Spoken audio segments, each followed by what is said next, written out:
Isn't it? My name is Gail Ober, and I'm the president of the George Family Foundation, and I too want to welcome all of you to this really quite remarkable day. You never know when you make a decision 18 months out to do this, whether anyone will come to the party. So thank you for coming to the party. Like Marnita, I hope you learn lots of new things today and meet lots of wonderful people. I certainly have. It's my great pleasure to introduce my friend and colleague, Dr. Gail Christopher.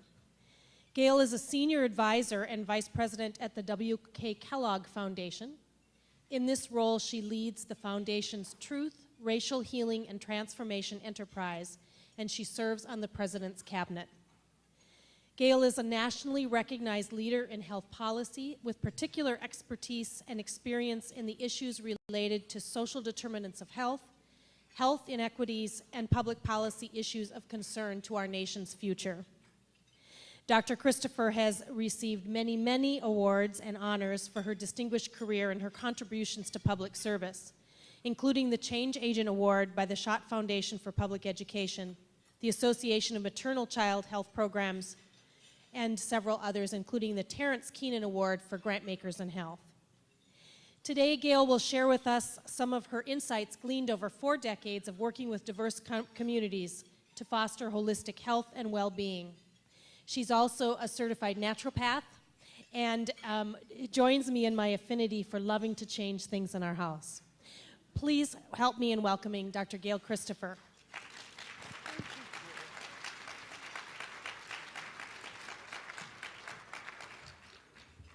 Well, good afternoon. It is such an honor and a privilege and a pleasure to be with you today. It's an absolute joy. I was so moved by the earlier presentation. Thank you, Sabrina. It was so powerful. And it was helping us to remember what we should know.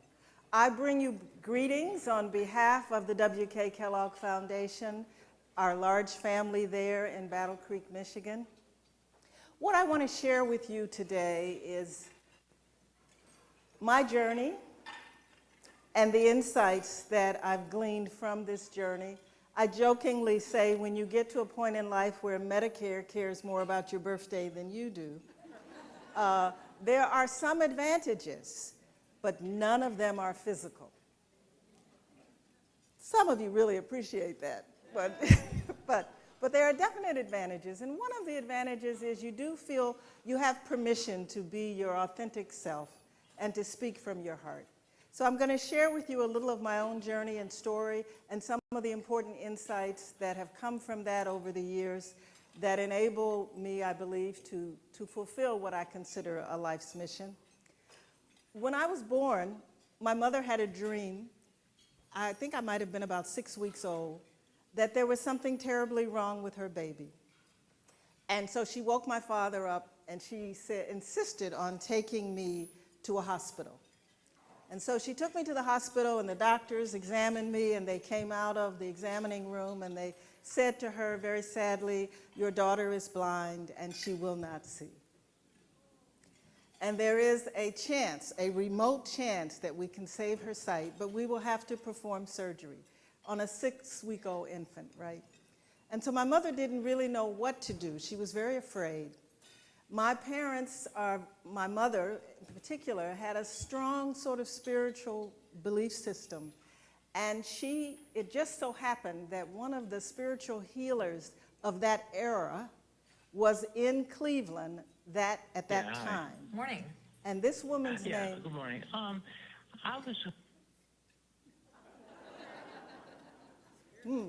You know, I had started this talk by asking you to join me in inviting our ancestors to be in the room with us. And maybe that was a reminder that I should have done that. All right. And so let us do that. Let us definitely welcome our ancestors into the room. But there was a woman who was a renowned spiritual healer at the time, and her name was Catherine Kuhlman. And so she took me and managed to work through the crowd and put me in the arms of Catherine Kuhlman and asked her to bless her baby. And she also asked her, should she submit to the surgery? And Catherine Kuhlman responded, and she said, "Yes, have the surgery and your baby will see." Now, And I did, and 25 surgeries later, I still see. But it was that journey, that search for alternatives. After maybe the 20th or so surgery, I said there has to be another way. There has to be other things that I can do that will lead me into health and wholeness. So that was part of my journey into what is called alternative and complementary medicine. But fast forward maybe 25 years later, and I give birth to my firstborn. And I take her for her 6 weeks checkup. And the doctors tell me that she has a congenital heart defect and that they cannot operate on her until she is 6 years old. And they send me home. Like my mother, some 25 years before, I sought out other answers for my baby girl.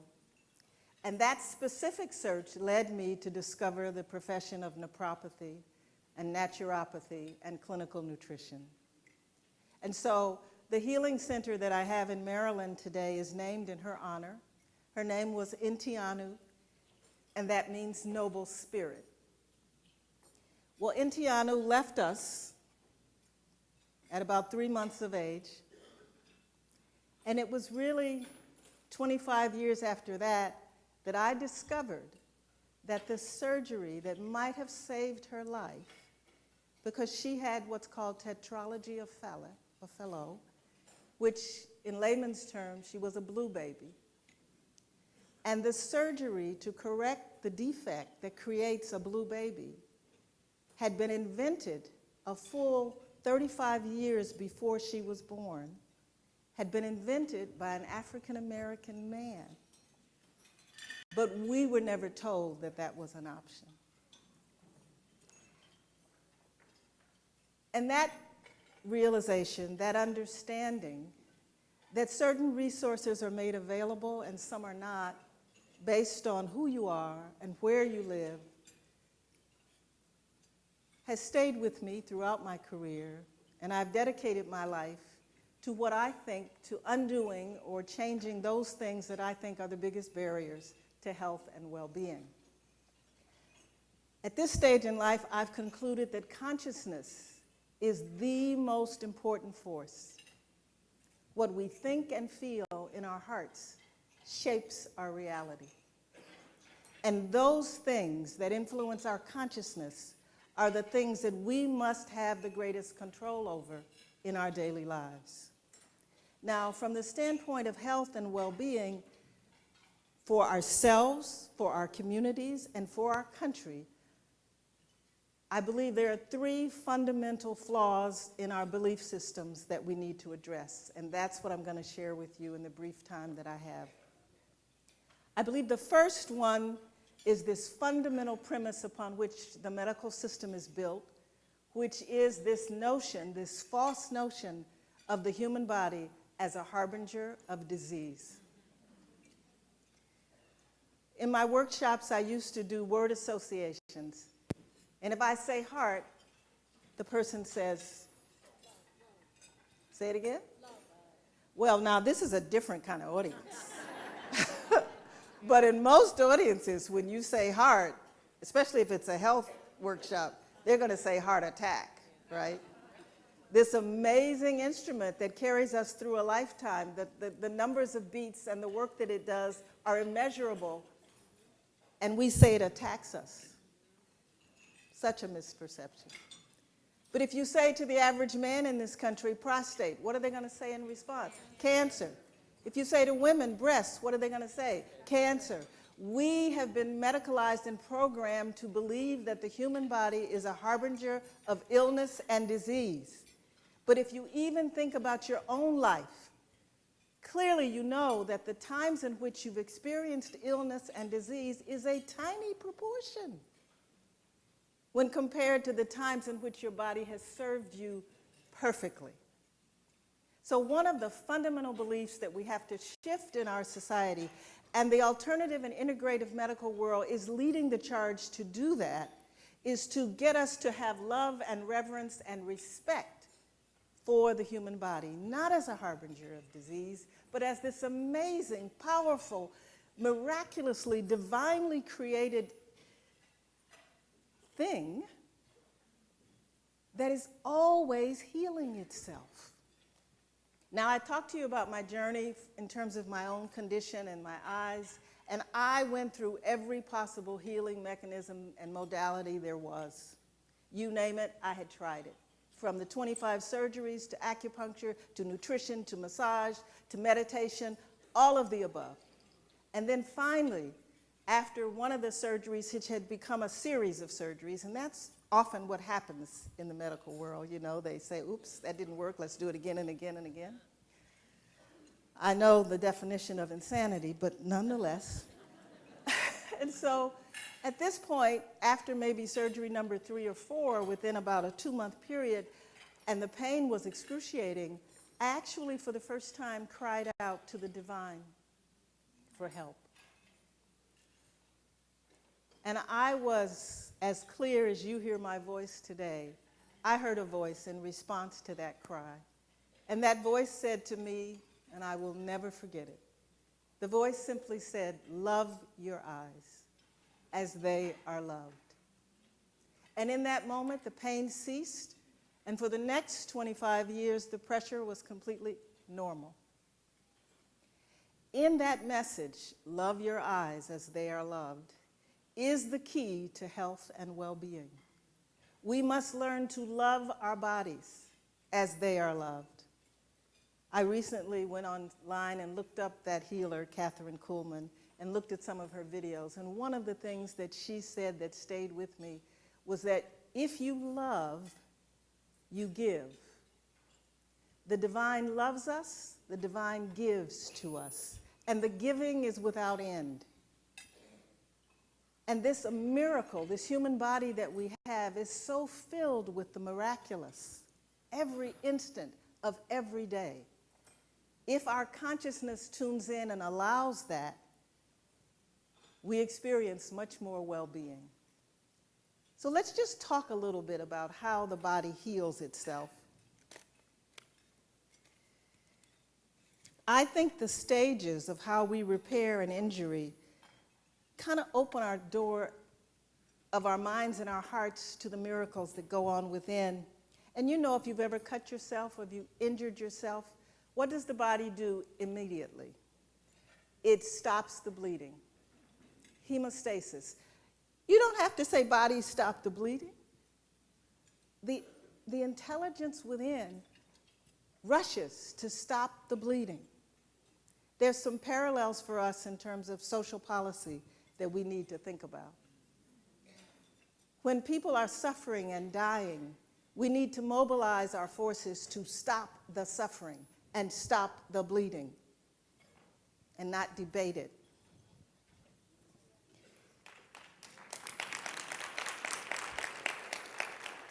And once the very life-threatening aspect of bleeding is stopped, then you get this mobilization, you get inflammation. And inflammation is part of the healing process. It's very necessary. It's a good thing. Of course, so many of our pharmaceuticals today stop the inflammation, are anti-inflammatories. Nature has provided anti-inflammatories or things that will regulate inflammation without harming our livers and harming our bodies. But inflammation is a natural part of the healing process. But then once the inflammation, which is really the alert and the alarm system, if you will, there's something wrong in the body, let's be prepared to heal it. Then you get the proliferation and the migration of the cells. It's an amazing process the body orchestrates to get what's needed to the spot where the injury occurs. That's another lesson for us in terms of social policy. Can we not look at where the suffering is, stop the suffering, and then mobilize the resources to help?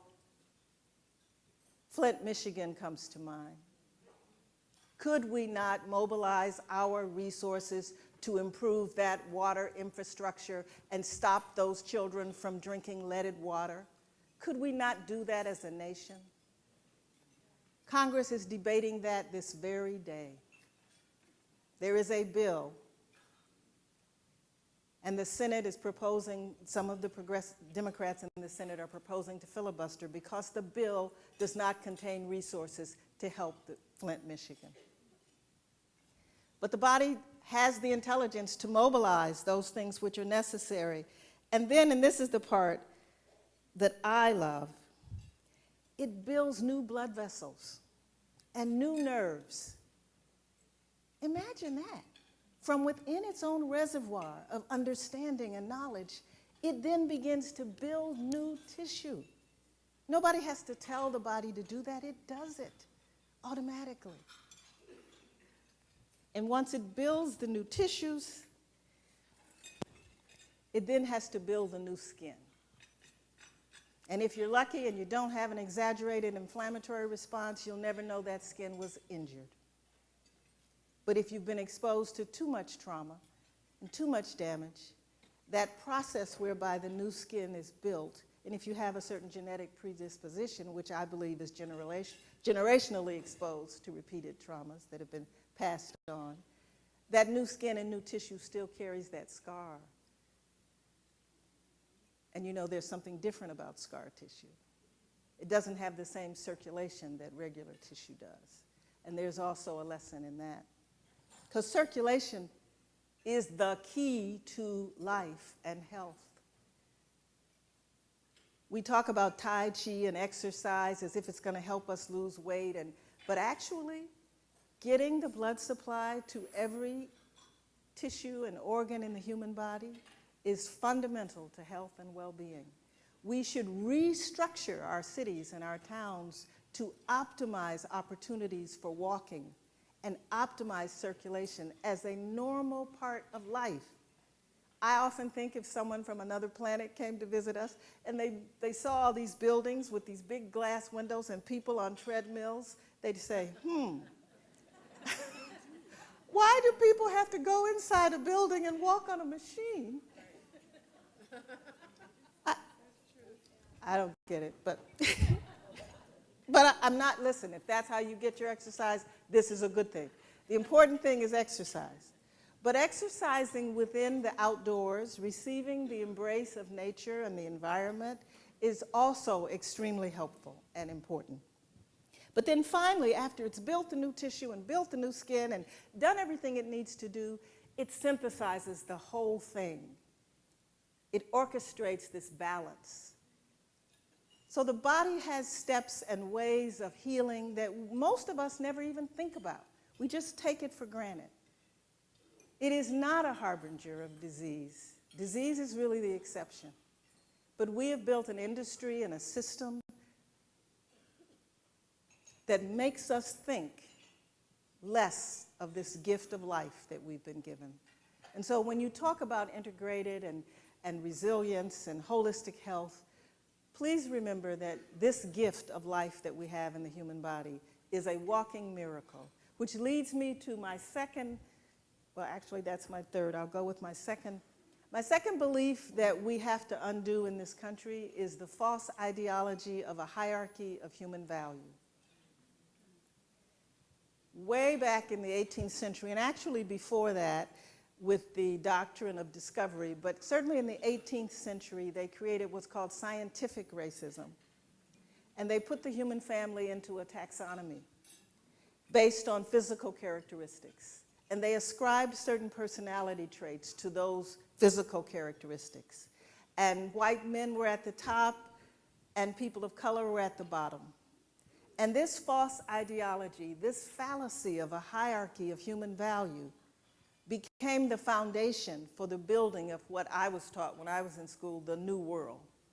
So whether it was colonization or conquering or genocide, all manner of things were justified by this deeply held, scientifically proliferated belief that there is a taxonomy of the human family, and some are worth more than others. And just last week, Nature magazine published a series of articles. You know, I always say you can live long enough to see some amazing things. And just last week, Nature magazine published research where they studied the DNA of Aboriginal and indigenous people from the world over. There were 3 different articles. And what they concluded from this article, hold on, folks, is that all of humanity, doesn't matter where you are on the globe, descended from one migration from Africa. Now sit with that for a minute. We are all brothers and sisters. In the spiritual sense, we are all connected.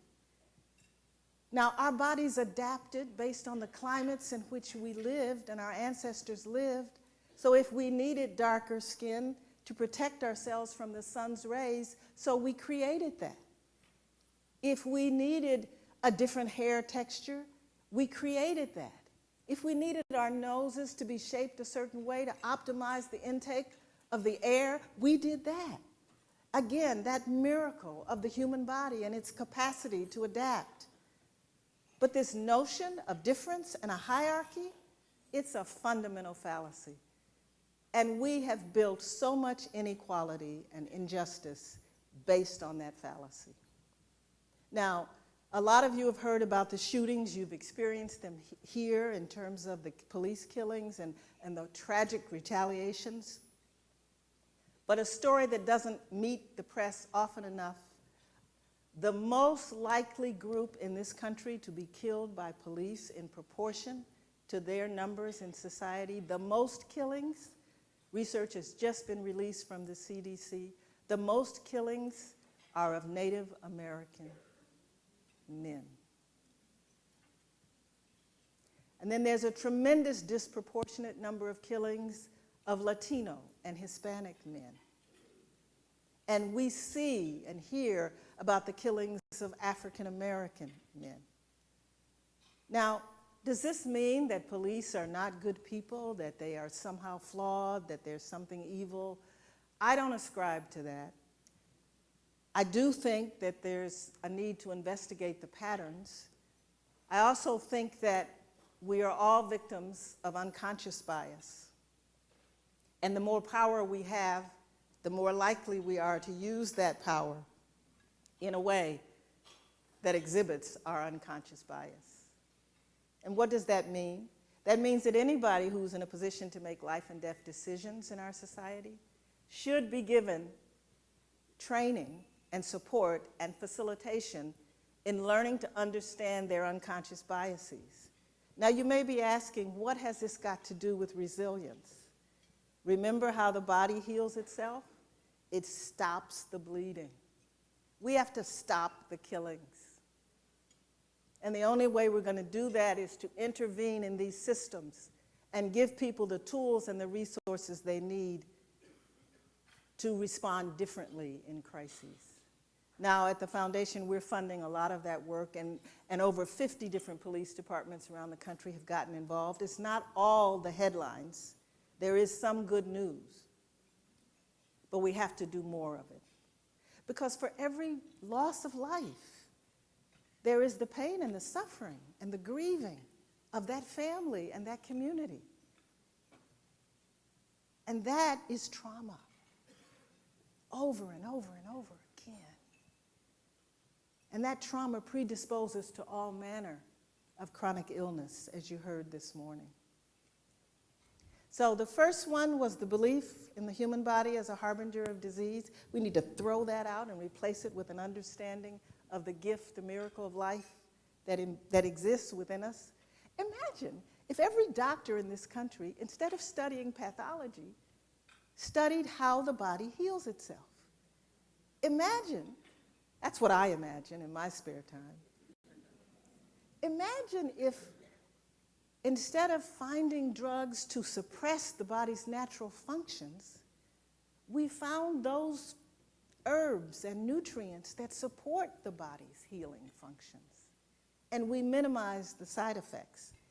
Whoever it was, I'm going to challenge somebody in this room to find out who wrote the legislation or added the addendum when the AMA lobbied to be able to promote drugs, or the pharmaceutical industry, to promote drugs on television.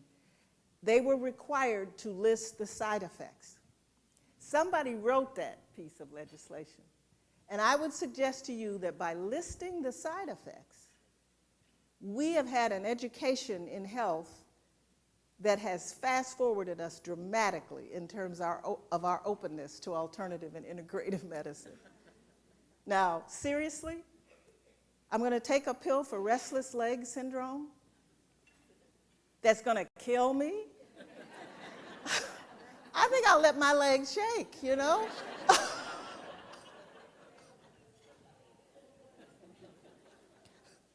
But the last belief that I think we need to jettison, and I can only share my authentic understanding. This idea that the divine creative force of life, of the universe, is somehow outside of us and we are separate from it, I believe that that is another of the critical fallacies that we have to overcome. I believe if we interpret the message of all of the great prophets, including Jesus, we come to the understanding that that divine, that part of us that is capable of miracles, that is capable of creating, it exists within us.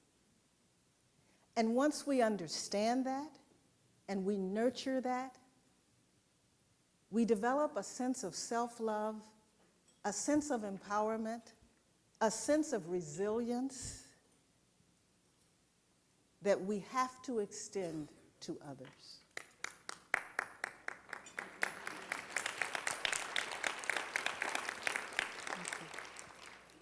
When we truly love ourselves and we love the manifestation of the divine all around us and within us, from the trees to the plants to the flowers, when we truly connect, then we extend that grace to everyone we meet.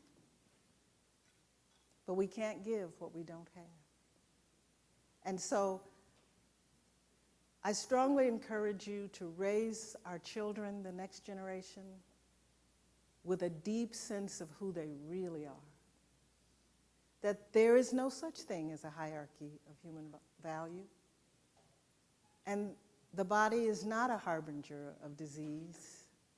And most importantly, that they are connected intimately to the most beautiful and perfect creative force in the universe, the power of love and the power of God. When we do that, when we give those gifts of understanding to the next generation, we embody the wisdom of the ancients, whether it's the Native American indigenous people or many of the ancient religious leaders and prophets from around the world. These messages are embedded in what they call the secret doctrines. But as our beautiful sister said this morning, it's simple. It's not that complicated.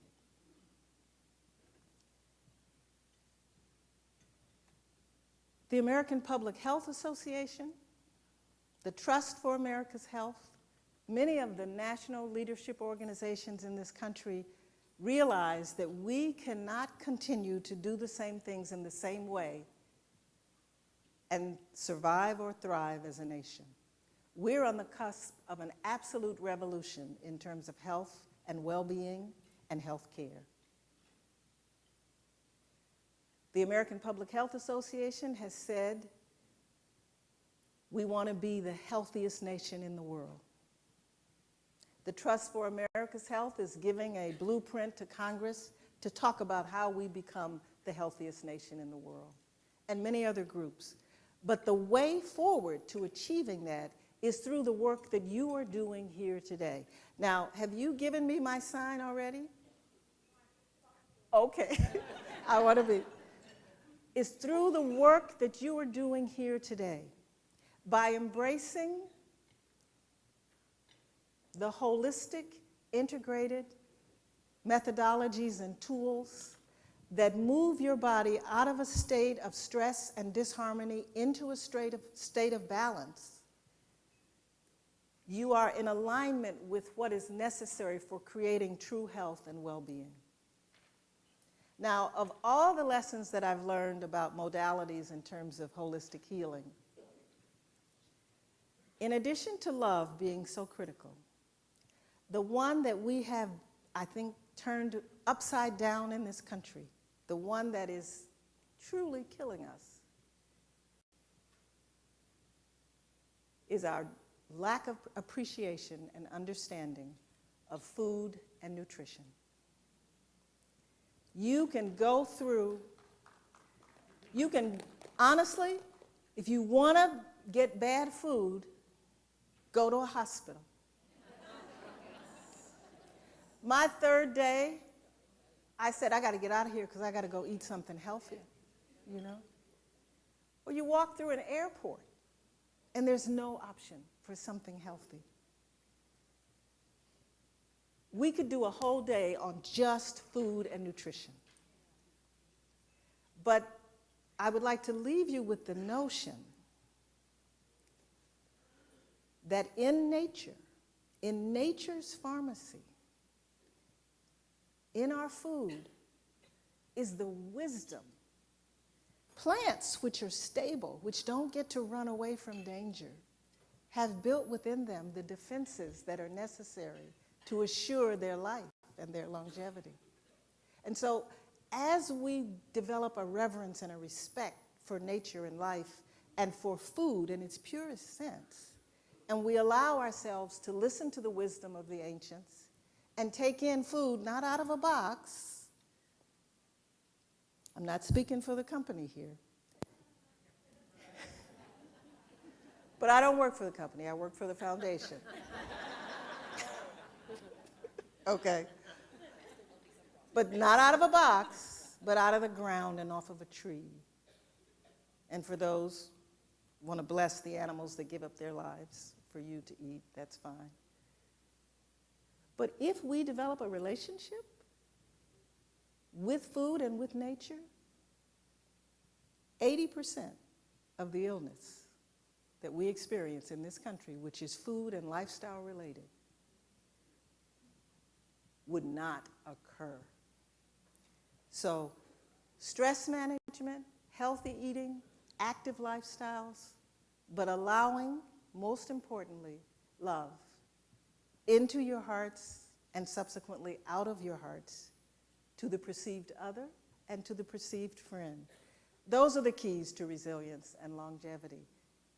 And thank you all very much for inviting me.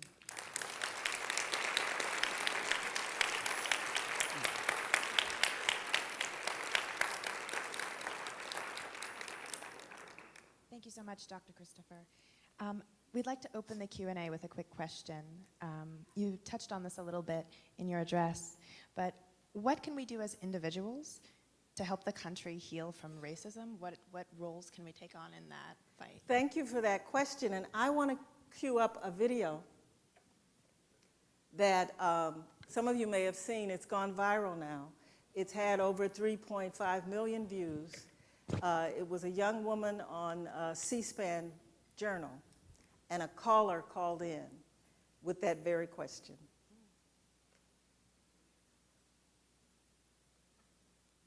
Yeah, hi. Morning. So, thank you. In full disclosure, I have to tell you that that lovely young woman is my daughter.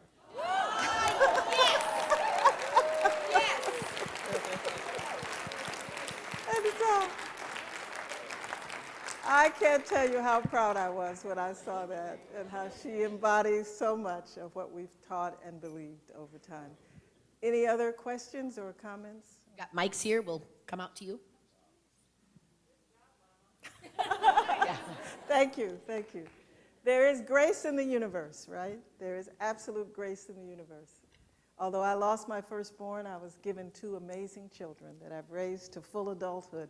In fact, she is getting married this Saturday, and so I am leaving here and going to her wedding celebration. So just raise your hands up and send up some blessings that she can bring to her daughter. Just literally send some love her way. Jazz hands for your daughter. I did not in my talk mention that I am leading at the foundation a Truth and Reconciliation for the effort for this nation. We are calling it Truth, Racial Healing, and Transformation. And that is a whole talk in and of itself, but much of it was embodied in that clip. It's helping communities to face the truth of who we are as a people, as a diverse people. And it is expansive. It involves Native American, African American, Asian American, Pacific Islander, Native Hawaiian, Arab American, Muslim. It is an inclusive approach. I like the word expansive, to understanding who we are as a nation and getting rid of this false notion of a belief in a hierarchy of human value. And we're very happy that foundations from your area right here in Minneapolis have signed on and want to be a part, one of the charter cities in which this work happens. So very happy to say that, for sure. Yes, sir. Sure. Could you elaborate a little bit more on the challenge of moving to a God within from a transcendent God and where we're at today and why that is a challenge? That's a tough one to elaborate on because I don't want to step on anyone's belief systems. But I do believe that if you look at various interpretations of almost all beliefs, that there you can find references to the divine within. You know, much of what has been passed through the ages that we have taken in and we've consumed it a lot like water is this carryover of a male hierarchy. And so instead of being made in the image of God, we've made God in our image. And those who had the power to do that did that. And so, and some religions don't believe in images. Some of the indigenous people say it's not about images, it's about life, and it's about nature, and it's about the force of life. I would suggest that the most important relationship is your personal relationship with the divine and a sense of your connection to that. And you can form that relationship through prayer and meditation without necessarily needing an intermediary. Now, some choose to have an intermediary, an institution, a church, a minister, etc., and they do that for fellowship and for other reasons as well as the connection to the divine. But it is my own understanding from my own life experience and religious experiences that personal relationship with all that there is must be a relationship that is affirming to you as a race, as a gender, as an entity, as a human being.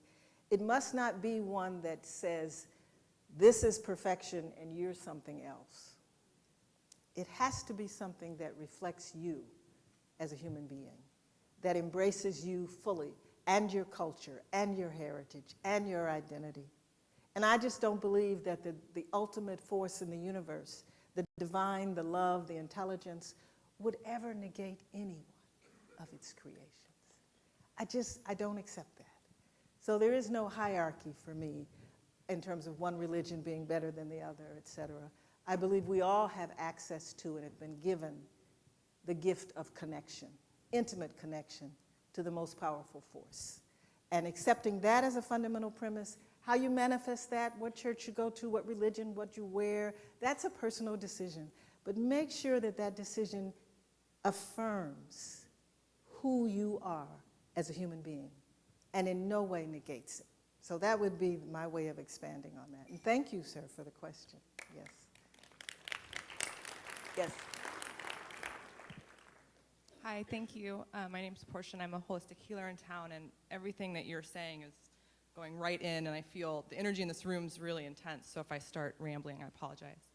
But keeping with your metaphor about the body, the way that I'm trying to hold the energy is of kind of the consciousness shift that's happening is there's a lot of fear getting kicked up right now. We see it in the politics, among other things, and I kind of envision it almost like a boil in the body or something kind of getting, the inflammation coming, and then all the immune cells coming in, and the infection increases a little bit, which is what we're seeing right now. We can see it and feel it, and it hurts. And I'm, as a white woman, I'm also trying to hold, how do I move into this new stage of healing without kind of getting trapped in this loop of kind of what I call the pain body of the oppressor and the pain body of the oppressed, while Very at the good. same time honoring that there is anger and there is fear coming up, and not to just bypass that into, oh, I just love, because yes, that, of course, but how to hold that tension without getting trapped in it and getting disempowered and sucked into it. That's Thank a you. profound question. So I'll share with you, because I know this workshop is about the so what do we do, right? And I'm going to share with you one methodology or tool that we use that I think has been very helpful, and it's part of the Truth, Racial Healing, and Transformation work. When you create circles, healing circles, you temporarily suspend the notion of hierarchy. So the circles, whether they are around a table or just a circle of chairs, making sure the people in that circle come from diverse backgrounds. That's one of the most important requirements in these healing circles, that the people are from different backgrounds. We then subdivide the circles into dyads so that you create these teams, and we go to great lengths to make sure we've done our homework and we know that you're sitting with somebody from California and Maine, and it's all very different, right? And then the racial healing practitioners work very hard for a prompt, a question that these two can answer and share an intimate story together, an intimate story that is revelatory about each other. And then the larger circle, which is 25 people, gets to hear and share all of the stories that have been shared intimately. And in the course of a day, and this takes a whole day, people walk away hearing stories from Native Americans and African Americans and Latino and Asian American Pacific Islander and immigrants and Arab Americans and white Americans. They hear stories which are thematic. But once you've heard enough stories, authentic stories, on this issue of racism and racial hierarchy, you are changed forever. Now, there are two things that happen there.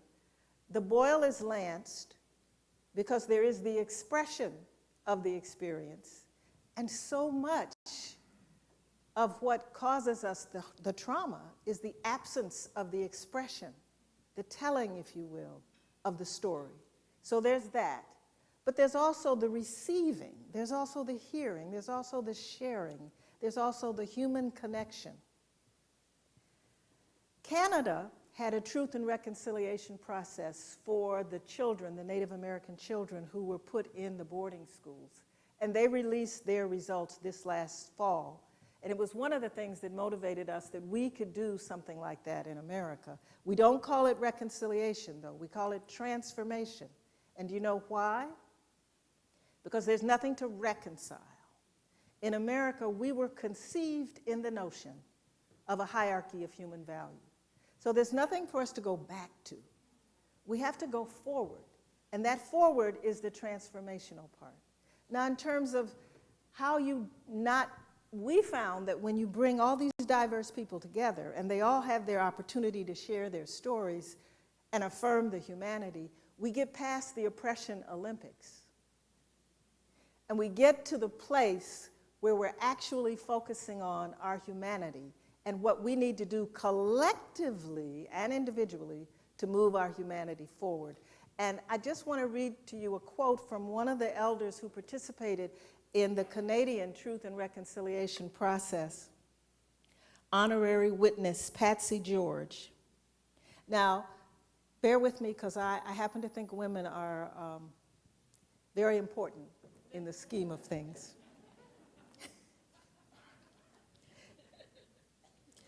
She says, "Women have always been a beacon of hope for me, mothers and grandmothers in the lives of our children and in the survival of our communities, must be recognized and supported. Then she goes on to say, the justified rage we all feel and share today must be turned into instruments of transformation of our hearts and our souls, clearing the ground for respect, love, honesty, humility, wisdom, and truth. We owe it to all those who suffered, and we owe it to the children of today and tomorrow. May this day and the days ahead bring us peace and justice. We must clear the ground of all the rage and all the pain so that the seeds of peace and justice and love and humility can indeed be planted, not for us, but for our children, and in honor of the memory of all the suffering. And on that note, I think I'll end. Thank you all very much. Dr. Gail Christopher.